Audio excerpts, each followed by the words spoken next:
Good morning students. तो हम लोग अभी तक क्या पढ़ चुके थे? मैट्रिक्स और डिटरमिनेंट का डिफरेंस पढ़ चुके थे और मैट्रिक्स का डेफिनेशन पढ़ चुके थे। आगे बात करते हैं कुछ ऐसे प्रॉब्लम्स की जिसको डिनोट करने के लिए कैसे डिनोट करते हैं। मान लो आपके पास क्या है, तीन नेम लिखे हैं, हम लोग क्या पढ़ रहे हैं, मैट्रिक्स या मैट्रिसेस जो भी लिख दो, और इसका लेक्चर नंबर 2 है। जैसे मान लो तीन लोग हैं, अमर, अकबर एंड एंथोनी। अमर के पास 15 नोटबुक है, ठीक है, और 3 पेन है। अकबर के पास 10 नोटबुक है, 4 पेन है, और एंथोनी के पास 4 नोटबुक है और 6 पेन है। ठीक, अब इसको हम लोग मैट्रिक्स के फॉर्म में कैसे लिख सकते हैं ये देख लो। इसको मैट्रिक्स के फॉर्म में कैसे लिखा जा सकता है। जैसे मान लो 15 नोटबुक है, तो मैट्रिक्स के फॉर्म में लिखने के लिए क्या करोगे, ऐसे लिख दो 15 और 3 पेन। यहाँ पे क्या हो गया, 10 नोटबुक 4 पेन, 4 नोटबुक 6 पेन। तो ये अमर के लिए हो गया, ये अकबर के लिए हो गया, ठीक है, ए एम ले दो, ए के ले दो, और ए एन ये एंथोनी के लिए हो गया ना। अब तुम बोलोगे सर क्या इसको ऐसे लिख सकते हैं? नहीं, इसको एक और तरह से लिख सकते हो। मैंने क्या किया, 2 कॉलम बना दिए और 3 रो बना दिए। अब क्या कर सकते हैं, इसको ऐसे लिख सकते हैं कि 15 10 4 3 4 6, ऐसे भी तो लिख सकते हैं। मतलब अब कितने हो गए, 2 रो हो गए और 3 कॉलम हो गए। इसमें कितने कॉलम थे, इसमें 3 रो थे और 2 कॉलम थे। इसमें क्या है, 2 रो है और 3 कॉलम है, लेकिन टोटल एलिमेंट तो 6 ही है। 3 2 6, 2 3 6, कोई दिक्कत। मतलब रिप्रेजेंटेशन करने का एक तरीका है कि हम लोग किसी भी मैट्रिक्स को कैसे लिख सकते हैं। अगर वो वर्ड प्रॉब्लम में हो या लैंग्वेज प्रॉब्लम में हो तो उसको कैसे लिखा जा सकता है। ठीक है, अब इसके आगे पढ़ते हैं हम लोग कि अगर मान लो तुम्हारे पास, इसको नोट कर लेना पॉज करके, सपोज दैट तुम्हारे पास क्या है, तुम्हारे पास है एक ज्योमेट्रिकल फिगर है। मान लो कोई ज्योमेट्रिकल फिगर है, मैंने बोल दिया कोई क्वाड्रेटल है, कोई क्वाड्रेटल है। ठीक, इस क्वाड्रेटल का वर्टिसेस हो गया ए बी सी डी। अगर वर्टिसेस के कोऑर्डिनेट दिए हैं, मान लो 1 0 3 2 -2 3 या 4 6, ऐसा कुछ दिया है, ठीक है, तो हम लोग इसके वर्टिसेस को, किसी भी ज्योमेट्रिकल फिगर के वर्टिसेस को हम लोग क्या कर सकते हैं, मैट्रिक्स के फॉर्म में लिख सकते हैं। कैसे, देखो कैसे लिख सकते हैं, 1 3 -2 4, ठीक है, और दूसरे वाले में 0 2 3 6, कोई दिक्कत। या इसको ऐसे लिख सकते हो, या दूसरा 1 3 -2 4 या 0 2 3 6। यानी कहने का मतलब है we can present the vertices of the geometrical figure in the form of matrix. ठीक है, इसको लिख लेना, we can represent the vertex of the geometrical figure in the form of the what, matrix के फॉर्म में लिखा जा सकता है। कोई दिक्कत है यहाँ तक, कोई तकलीफ? नोट करो इसको, फिर आगे बढ़ते हैं। चलो देखो यहाँ पे हम लोग क्या पढ़ने जा रहे हैं, टाइप्स और क्लासिफिकेशन ऑफ मैट्रिक्स। ठीक है, मैट्रिक्स के टाइप क्या होंगे, उसके प्रकार क्या होंगे, इसके बारे में हम लोग पढ़ते हैं। तो पहला क्या है, रो मैट्रिक्स। रो मैट्रिक्स क्या होता है, रो मैट्रिक्स की बात जब कर रहे हैं, देखो नाम से क्या है, रो, यानी कि a matrix having a single row is called a row matrix. ठीक, सिंपल सी बात है यार, कि अगर कोई मैट्रिक्स है उसमें केवल और सिंपल एक ही रो है तो उसको क्या कहोगे, रो मैट्रिक्स कहोगे। जैसे मान लो एग्जांपल, रो में 3 4 5, रो तो एक ही है। देखो इसको और बार लिख सकते हो, मान लो तुम्हारा मन नहीं भर रहा है तो 1 2 3 4 5 6 कुछ भी लिखो, तब भी तो एक ही रो रहा, रो तो एक ही है। कॉलम कितने भी होंगे उससे नहीं मतलब है। रो मैट्रिक्स का मतलब having a single row, row matrix का मतलब हैविंग अ सिंगल रो। कितने भी इसमें कॉलम होंगे, 1 2 3 4 5 6 कुछ भी हो, उससे नहीं मतलब है। रो केवल एक ही होनी चाहिए, मतलब हॉरिजॉन्टली में केवल, हॉरिजॉन्टल की बात करेंगे तो केवल एक लाइन होनी चाहिए, तो उसको क्या कहेंगे हम लोग, रो मैट्रिसेस कहेंगे। और इसको हम लोग इन जनरल की बात जब करते हैं, मतलब इसको मैथमेटिकल कैसे लिख सकते हैं, मैं लिख सकता हूं कि A = AIJ, ठीक है, A = AIJ। अच्छा यहाँ पे क्या लिखते हैं, M × N लिखते हैं। ठीक, समझ आ ध्यान से, क्या लिखते हैं, M × N। रो कितना है, यानी M मतलब रो, N मतलब कॉलम। रो कितना है, 1, कॉलम कितने हैं, कुछ भी हो सकते हैं, 3 4 5 6 n कॉलम हो सकते हैं। तो यहां मैं क्या लिखूंगा, 1 इंटू एन, क्योंकि रो मैट्रिसेस में एक ही रो रहेगा तो रो की वैल्यू 1 होगी और कॉलम क्या हो सकता है, कुछ भी हो सकता है, 1 इंटू एन लिख देंगे। यानी इसका ऑर्डर क्या हो गया, 1 क्रॉस n का ये क्या हो गया, मैट्रिसेस हो गया। कोई दिक्कत नहीं है। चलो इसी में आगे बढ़ते हैं, दिखाई दे रहा है, हाँ इसी में आगे बढ़ते हैं कॉलम मैट्रिसेस में। किसमें, कॉलम मैट्रिसेस या कॉलम मैट्रिक्स में। अच्छा रो था तो कितने रो थे, सिंगल रो था। कॉलम मैट्रिक्स होगा तो कितने कॉलम होंगे, एक सिंगल कॉलम होगा। तो लिखेंगे a matrix having a single column is known as column matrix. ठीक है, a matrix having a single column, बहुत आसान चीज है। अगर कोई एक मैट्रिक्स है उसको कॉलम मैट्रिक्स कब कहोगे, जब उसके पास केवल और केवल क्या होगा, एक सिंगल कॉलम होगा। मैं इसको रफ कर रहा हूं, सिंगल और सिंगल क्या होगा, केवल एक ही कॉलम होगा, उसको क्या कहोगे, क्या कहोगे जी, कॉलम मैट्रिक्स। जैसे मान लो ए बराबर है, कॉलम मैट्रिक्स की बात कर रहा हूं मैं, तो कॉलम में मान लो 1 2 3। अब देखो रो यहाँ पे कितने हैं, रो कितने भी हो उससे कोई मतलब नहीं है, रो कितने भी हो उससे कोई मतलब नहीं है, लेकिन कॉलम तो एक ही है ना, कॉलम एक ही है कि नहीं है। अब फिर से आगे बढ़ो, मान लो कोई बोलेगा नहीं सर हम और बड़ा बड़ा बनाएंगे, 1 2 3 4 5 कुछ बना लो, n तक बना सकते हो। ठीक है, इसका मतलब जिसके पास केवल और केवल एक कॉलम होगा उसको क्या कहेंगे हम लोग, कॉलम मैट्रिसेस कहेंगे। तो इसको इन जनरल क्या कह सकते हैं, A इक्वल टू AIJ।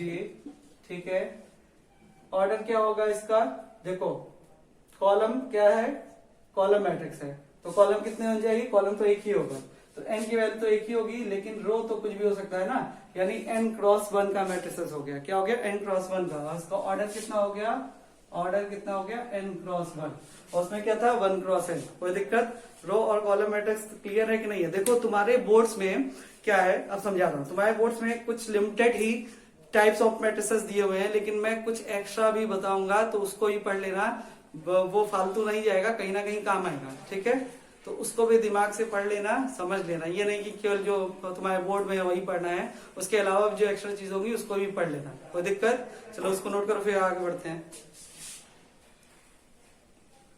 तो तीसरा टाइप देखो, तीसरा टाइप क्या है, जीरो और नल मैट्रिक्स। जीरो और नल मैट्रिक्स नाम से ही पता चल रहा है, जीरो या नल का मतलब क्या होगा कि if all row and column of a matrix is zero, अगर किसी मैट्रिक्स का सारे कॉलम या सारे रो जीरो हो जाएं तो उसको क्या कहोगे, नल या जीरो मैट्रिक्स कहोगे। ठीक है, जैसे मान लो कि अगर 0 0 0 0 तो सारे एलिमेंट जीरो हो गए, नल मैट्रिक्स या जीरो मैट्रिक्स हो गया, या 0 0 0 0 0 0 ये भी क्या होगा, नल या जीरो मैट्रिक्स हो गया। कुछ भी हो सकता है, ऑर्डर इसमें तो कुछ भी हो सकता है ना, क्योंकि मैं बोला था मैट्रिक्स में ऑर्डर कुछ भी हो सकता है। ठीक, जब कुछ एक्स्ट्रा जो टाइप आएगा उसमें बताऊंगा कि ऑर्डर भी क्या होना चाहिए, अलग अलग होने चाहिए, वो सारी चीज बताएंगे। लेकिन अभी तक में हम लोग को क्या है, ऑर्डर कुछ भी रहे वो मैट्रिक्स ही कहलाएगा। तो 0 0 हो गया, 0 0 0 हो गया। ठीक है, ये भी क्या होगा, ये भी क्या होगा आपका नल मैट्रिक्स ही होगा। ठीक है, या जीरो मैट्रिक्स होगा। तो नल मैट्रिक्स है, जीरो मैट्रिक्स का मतलब whose all elements are equal to zero, यानी सारे रो या सारे कॉलम क्या होने चाहिए, जीरो होने चाहिए। तो ऐसे मैट्रिक्स को क्या कहेंगे, जीरो या नल मैट्रिक्स कहेंगे। ठीक है, और इसको लिखेंगे इट इज डिनोटेड बाई, इसको डिनोट करते हैं बड़े वाले ओ से। ठीक है, ये बड़ा वाला ओ है। ठीक है, अल्फाबेट में बड़ा वाला ओ। ठीक है, कहीं पे ये लिखा होगा, इसका मतलब क्या दिया हुआ है, वो जीरो मैट्रिसेस या नल मैट्रिसेस दिया हुआ है। कोई तकलीफ है, कोई दुख नहीं ना। चलो इसमें आगे बढ़ते हैं, इसको इतना नोट करो। चलिए बोर्ड पे देखिए, अब इंपॉर्टेंट चीजें भी स्टार्ट हो रही हैं। स्क्वायर मैट्रिक्स जो कि बहुत इंपॉर्टेंट है, इसको ध्यान से देखिएगा। क्या होता है स्क्वायर मैट्रिक्स। ठीक है, स्क्वायर मैट्रिक्स क्या होता है कि a matrix in which the number of row and number of column are equal is set to the square matrix. नाम से ही लग रहा है स्क्वायर है, यानी नंबर ऑफ रो और नंबर ऑफ कॉलम क्या होने चाहिए, बराबर होने चाहिए। तो एक ऐसा मैट्रिक्स जिसमें नंबर ऑफ रो और नंबर ऑफ कॉलम बराबर है, that matrix is known as square matrix. ठीक है, कोई दिक्कत नहीं। अभी इसको और समझा रहा हूं, ध्यान देखिएगा। तो दस m cross n is said to be square matrix if m equal to n।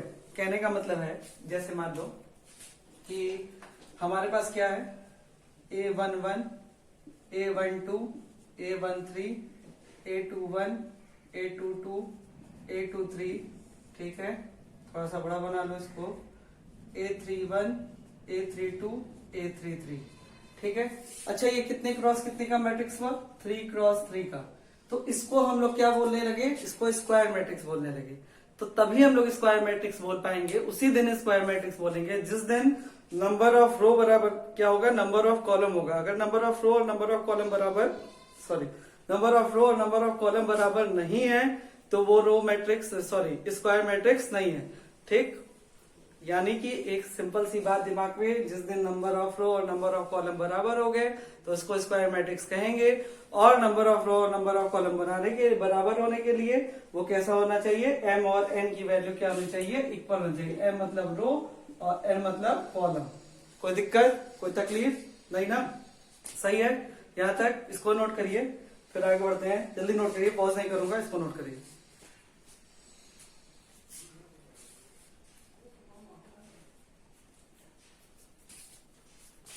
तो इतना सोच के बताओ दिमाग में कि इसको जनरल फॉर्म में क्या कहा जाएगा। जैसे अगर मान लो सारे को जनरल फॉर्म में लिख रहे थे तो इसका जनरल फॉर्म जो होगा, इसका जनरल फॉर्म या मैथमेटिकल फॉर्म में इसको क्या लिखोगे, लिखोगे क्या, a equal to a i j और m क्रॉस m, या a equal to a i j n cross n।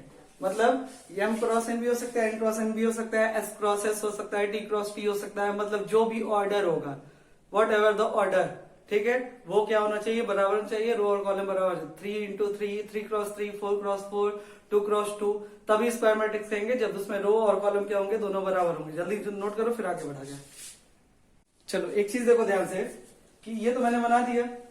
अब अगर मान लो यही चीज ऐसे लिखी है, a11 a12 a13 और ये a1n, ठीक है, सबके लिए बना दे रहा हूं, a21 a22 a23 a2n, ठीक, a31 a32 a33 a3n, ठीक है,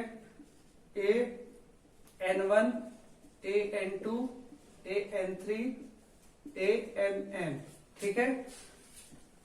पूछता है कि अगर कोई मैट्रिक्स है तो उसमें डायगोनल एलिमेंट क्या होंगे, ठीक है। तो डायगोनल एलिमेंट कौन होंगे, देखो ध्यान से, अच्छे से देखना। डायगोनल एलिमेंट क्या हो गए, ये वाले एलिमेंट क्या हो गए, डायगोनल। अब मैं थोड़ा सा आपको बता रहा हूँ, थोड़ा सा हिंट दे रहा हूँ कि डायगोनल एलिमेंट क्या होते हैं। फिर इसके बाद आगे बढ़ेंगे टाइप्स ऑफ मैट्रिसेस में डायगोनल मैट्रिसेस क्या होता है, ये सारी कहानी पढ़ेंगे। बस धीरे धीरे सीखिए, क्या सीखिए कि डायगोनल एलिमेंट क्या होता है। डायगोनल एलिमेंट क्या हो गया, ये वाला a11 a22 a33 ann। Diagonal element का मतलब होता है कि जिसमें आपका क्या हो, कि रो और कॉलम क्या हो, सेम हो। देखो दोनों के सेम है, दोनों में सेम है, दोनों में सेम है, दोनों में सेम है।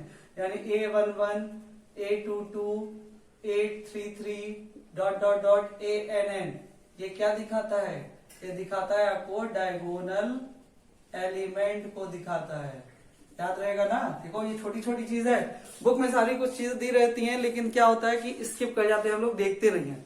तो याद रखना डायगोनल एलिमेंट क्या होंगे। डायगोनल मैट्रिसेस पढ़ाऊंगा, लेकिन डायगोनल एलिमेंट क्या होंगे, जिसमें a11 हो, a22 हो, a33 हो, a44 हो, ये सारे क्या हो, सेम हो। जैसे सेम का मतलब ये मत बोलना कि ये 4 है तो ये 4 होगा, सेम का मतलब ये नहीं।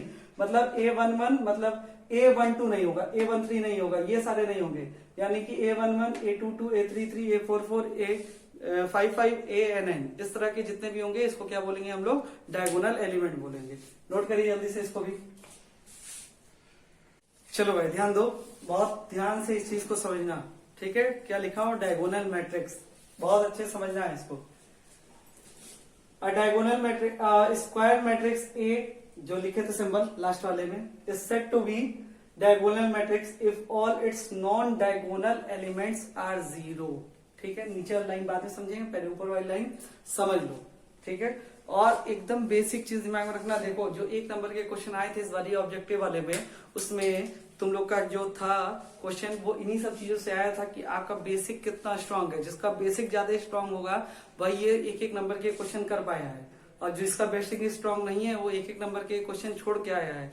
तो मैं फिर से बोल रहा हूँ, क्यों मैं इतना डेफिनेशन पे दिमाग लगवा रहा हूँ, क्योंकि इसी में से कुछ लाइन तुमसे पूछ लेगी जो पूछी थी, बताऊंगा इसमें से क्या पूछा था। और मैक्सिमम बच्चे छोड़ के आ गए थे, क्यों?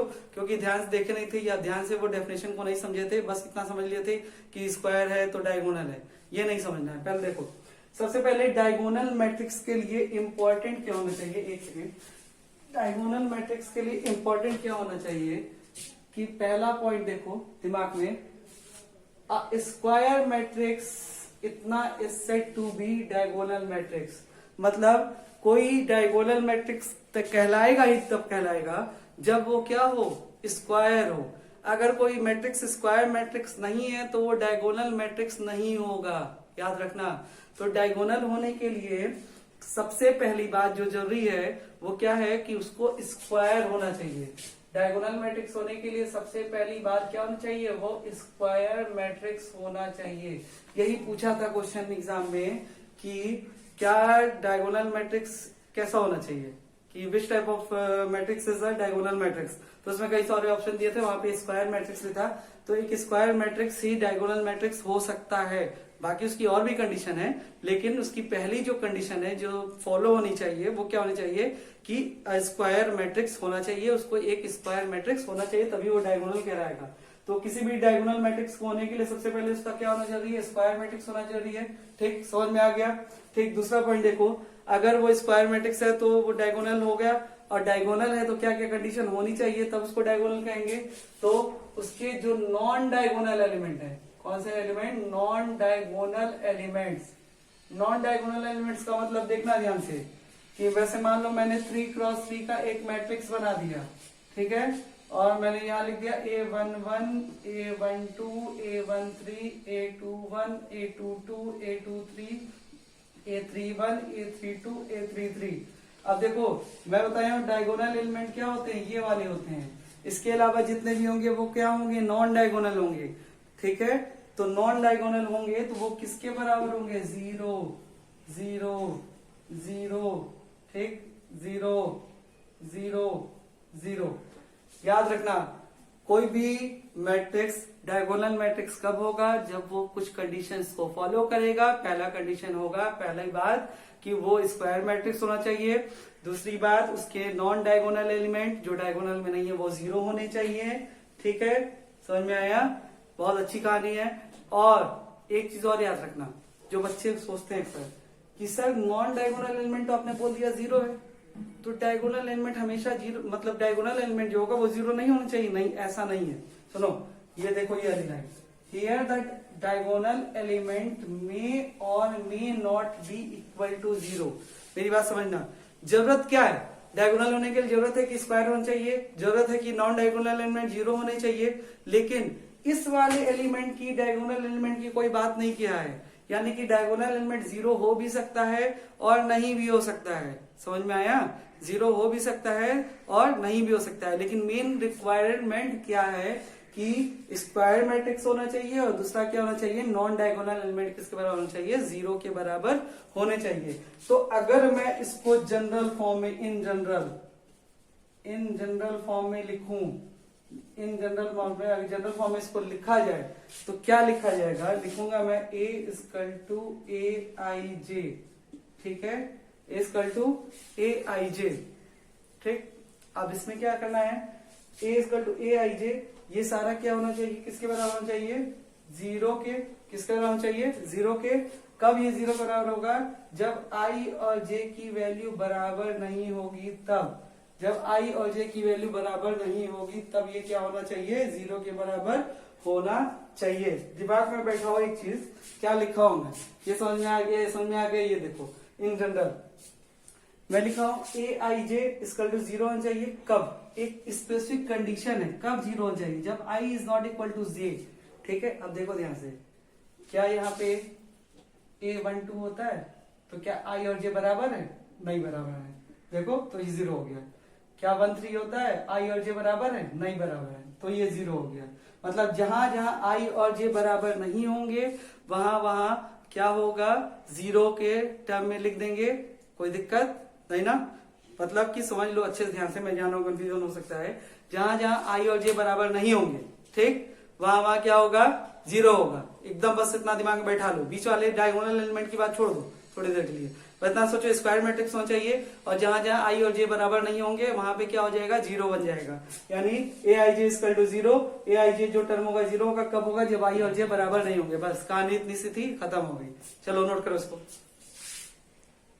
एक चीज और दिमाग में रखना, एक वर्ड आता है प्रिंसिपल डायगोनल, और या दूसरा बोलते हैं इसको लीडिंग डायगोनल, दोनों नाम हो सकते हैं, ठीक है, कुछ नहीं है, फर्जी है, ठीक है, बस दिमाग में बैठे रखना कि प्रिंसिपल डायगोनल या लीडिंग डायगोनल क्या होता है। बस वही चीज जो समझाए थे अभी, कि यहाँ मान लो 1 3 5 है, 7 8 9 है, 10 11 12 है, ठीक है।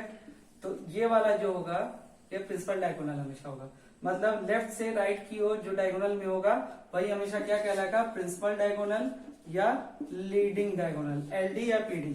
याद रखना बस इतना सा, बस तुमको समझाने के लिए, कहीं पे अगर ये वर्ड पाओ तुम कंफ्यूज ना हो कि सर ये प्रिंसिपल डायगोनल क्या होता है। क्या होता है, जब लेफ्ट से राइट की ओर जाते हैं जो डायगोनल मिलता है वही क्या होता है, प्रिंसिपल डायगोनल या लीडिंग डायगोनल। कोई दिक्कत है? एक क्वेश्चन कर लेते हैं कि, चलो पहले इसको नोट करो फिर क्वेश्चन देखते हैं। चलो बोर्ड पे देखो, मैंने कुछ लिखा है, क्या ये तुम्हारा डायगोनल मैट्रिक्स है या नहीं है? ध्यान सोच करता हूं जल्दी से, क्या ये डायगोनल मैट्रिक्स है या नहीं है?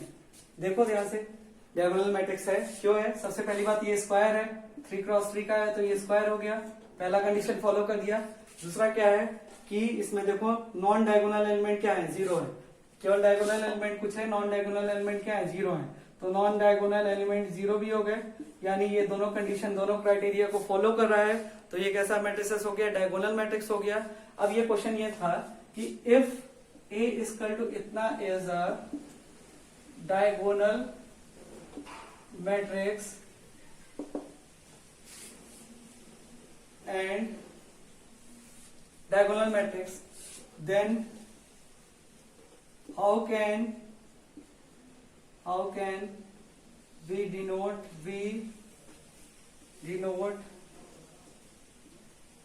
its diagonal, देख लेना स्पेलिंग, ठीक है। चलो अब कह रहा है कि अगर ये इतना डायगोनल मैट्रिक्स है तो इसको हम लोग कैसे इसके डायगोनल को डिनोट करेंगे, तो सिंपल सा है, जब ये डायगोनल मैट्रिक्स है तो इसके डायगोनल को लिखने के लिए हम लोग क्या लिखेंगे, ए बराबर डायगोनल के एलिमेंट क्या क्या है, 3 5 -1। अगर ये 4 क्रॉस 4 का होता तो डायगोनल में 4 एलिमेंट आते, मैं मान लिया डायगोनल में अगला एलिमेंट कितना आ रहा है, 5 तो है, 6 आ गया, तो फिर क्या लिखते, ए बराबर डायगोनल कितना, 3 5 1 और 6 हो जाता। मतलब कि अगर किसी डायगोनल मैट्रिक्स में केवल डायगोनल को दिखाना है तो डायगोनल के एलिमेंट को हम लोग क्या कर देते हैं, एक बक्स में बंद करके दिखा देते हैं, that is the element of diagonal element. कोई दिक्कत नहीं ना है, पक्का? चल नोट कर रखना। चलो बहुत ध्यान देखना, क्या लिखा, स्केलर मैट्रिक्स, क्या लिखा, स्केलर मैट्रिक्स लिखा। Scalar matrix is basically a diagonal matrix whose all diagonal element are same, ठीक है, ध्यान समझना। स्केलर मैट्रिक्स भी क्या है, डायगोनल मैट्रिक्स की तरह ही है, बस थोड़ा सा अंतर रहेगा। अच्छा, स्केलर मैट्रिक्स अगर डायगोनल मैट्रिक्स है तो पहली कंडीशन होनी चाहिए कि वो क्या होना चाहिए, स्क्वायर होना चाहिए। पहली कंडीशन क्या होना चाहिए, स्क्वायर मैट्रिक्स होना चाहिए किसी भी स्केलर मैट्रिक्स के। क्यों बता रहा हूँ, ये एक नंबर में आ सकता है भाई, ठीक, इसलिए बता रहा हूँ, ध्यान समझ लो कि स्केलर मैट्रिक्स है तो अगर वो बेसिकली एक डायगोनल मैट्रिक्स है तो डायगोनल मैट्रिक्स के लिए क्या कंडीशन चाहिए, स्क्वायर मैट्रिक्स होना चाहिए। स्क्वायर मैट्रिक्स होने का मतलब क्या होता है, रो और कॉलम क्या होने चाहिए, बराबर होने चाहिए, ठीक है।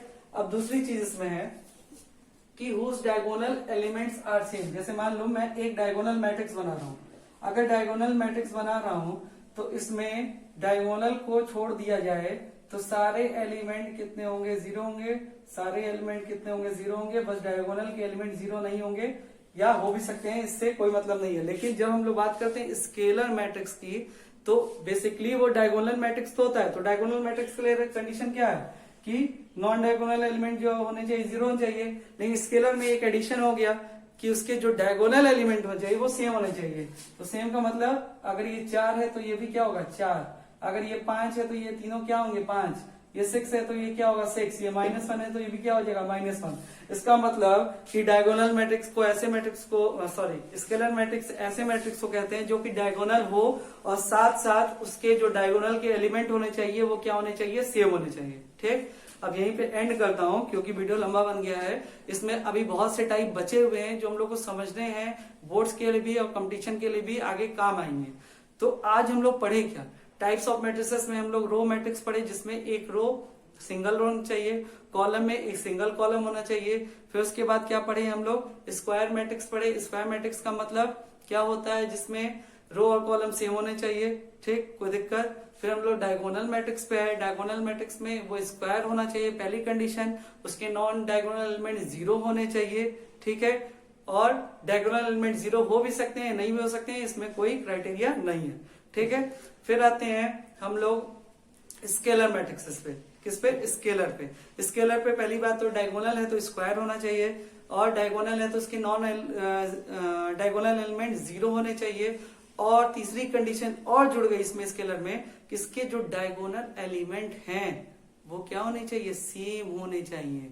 ठीक है, अगर ये जो है वही ये तीनों होने चाहिए, अलग अलग होंगे तो स्केलर मैट्रिक्स नहीं कहेंगे। ठीक है, यहां तक की कहानी खत्म हो गई।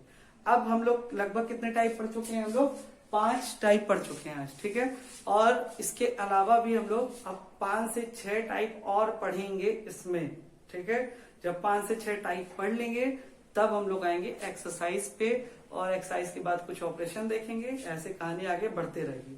ठीक है, तो कोई दिक्कत हो, कोई परेशानी हो, पूछते रहिए और आराम से पढ़िए। एक एक चीज आपको बता रहा हूँ, ऐसी चीज मतलब बता रहा हूँ कि हो सकता है कभी वो क्लास में डिस्कस भी नहीं होती थी, लेकिन यहाँ पे वीडियो में इसलिए बताना पड़ रहा है कि वो चीज अगर आप घर बैठ के सोचेंगे तो आपके लिए तुरंत का तुरंत आपको डाउट क्लियर हो। इस वजह से ऐसे लेक्चर आपको प्रोवाइड किए जा रहे हैं।